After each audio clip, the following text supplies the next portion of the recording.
বসে থাকে। আহা বাচ্চা, তোমার কি হয়েছে? হয়েছে তো জানি না, তবে আমি কিছু করিনি তাই আমি জানি না। আচ্ছা দোয়লা, তুমি কোথা থেকে আসছো? আমাদের গ্রাম থেকে আসছি। তোমাদের গ্রাম? সে কি অনেক দূরে? আমাদের গ্রাম সেই পাঁচমুড়া পাহাড়ের তলায় সামনে নদী। পাঁচমুড়া পাহাড়, সামনে নদী? মনে হয় আমি যেন সেখানে গিয়েছি, তবে কবে গিয়েছি সে তো মনে নেই। তুমি দেখেছো আমাদের গ্রাম? পাহাড়তলায় গিয়েছিলে নাকি কখনো? না, পাহাড়তলায় যাইনি, তবে আমার যেন কেন মনে হচ্ছে যে আমি পাহাড়তলায় গিয়েছি।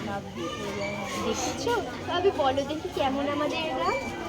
তোমাদের গ্রাম বড় বড় গাছের নিচে, তোমাদের গ্রামের পাশে রাঙা রাস্তা গেছে না? ঠিক বলেছো বাবা। তোমাদের গ্রামে পাহাড়তলায় গরু চড়ে? একদম ঠিক বলেছো। কি আশ্চর্য, আমাদের গ্রামে গরু চড়ে বই কি, খুব চড়ে। তোমাদের গ্রামের মেয়েরা সবাই লাল রঙের শাড়ি পরে মাথায় কলসি নিয়ে যায় না? ঠিক বলেছো, আমাদের গ্রামের মেয়েরা সব শাড়ি পরে নদীতলা থেকে জল নিয়ে যায় বই কি, তবে তাদের সকলের পরনে লাল শাড়ি তো থাকে না। কিন্তু বাবা, আমার মনে হয় তুমি নিশ্চয়ই কখনো সেখানে বেড়াতে গিয়েছিলে। না, আমি সত্যি দোয়লা কোনো দিন সেখানে যাইনি, তবে আমার মনে হয় যেন আমি সেখানে গিয়েছি। ঠিক আছে বাবা, কবিরাজ যদি তোমায় কখনো যেতে বলে সেখানে, আমি তোমায় অবশ্যই নিয়ে যাব। হ্যাঁ দোয়লা, তুমি তাহলে তোমার মতো করে আমাকে দই বেচতে শিখিয়ে দেবে তো? দই বেচবে কেন, মরে যায়।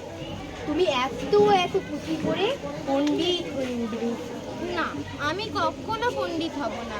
তোমার মতো করে রাঙা রাস্তার ধার দিয়ে ওই বুড়ো বটতলা পেরিয়ে গোয়ালাওয়ালার কাছ থেকে দই নিয়ে দূরে দূরে গ্রামে বেচতে যাব। তুমি যেমনভাবে দই দই দই বলে হাঁকো, সেই সুরটা আমায় শিখিয়ে দেবে কিন্তু। হায় পোড়া কপাল, ওই সুরটি শিখবার সুর। হ্যাঁ অবশ্যই, সেই সুর শেখবার বই কি। সেই সুর যেন ওই আকাশের পাড়ে যখন পাখিরা উড়ে যায় তখন যেমন মনটা উদার হয়ে ওঠে, তোমার তোমার যেমন ওই গাছতলা থেকে ডাক আসছিল তখন আমার মনটাও ঠিক সেই রকমই উদার হয়ে যাচ্ছে। এই নাও বাবা, এক ধরনের সমস্যা। আমার কাছে পয়সা নেই। না না বাবা, পয়সার কথা বলো না, আমার তো তুমি, আমি কত খুশি হব। তোমার জন্য যে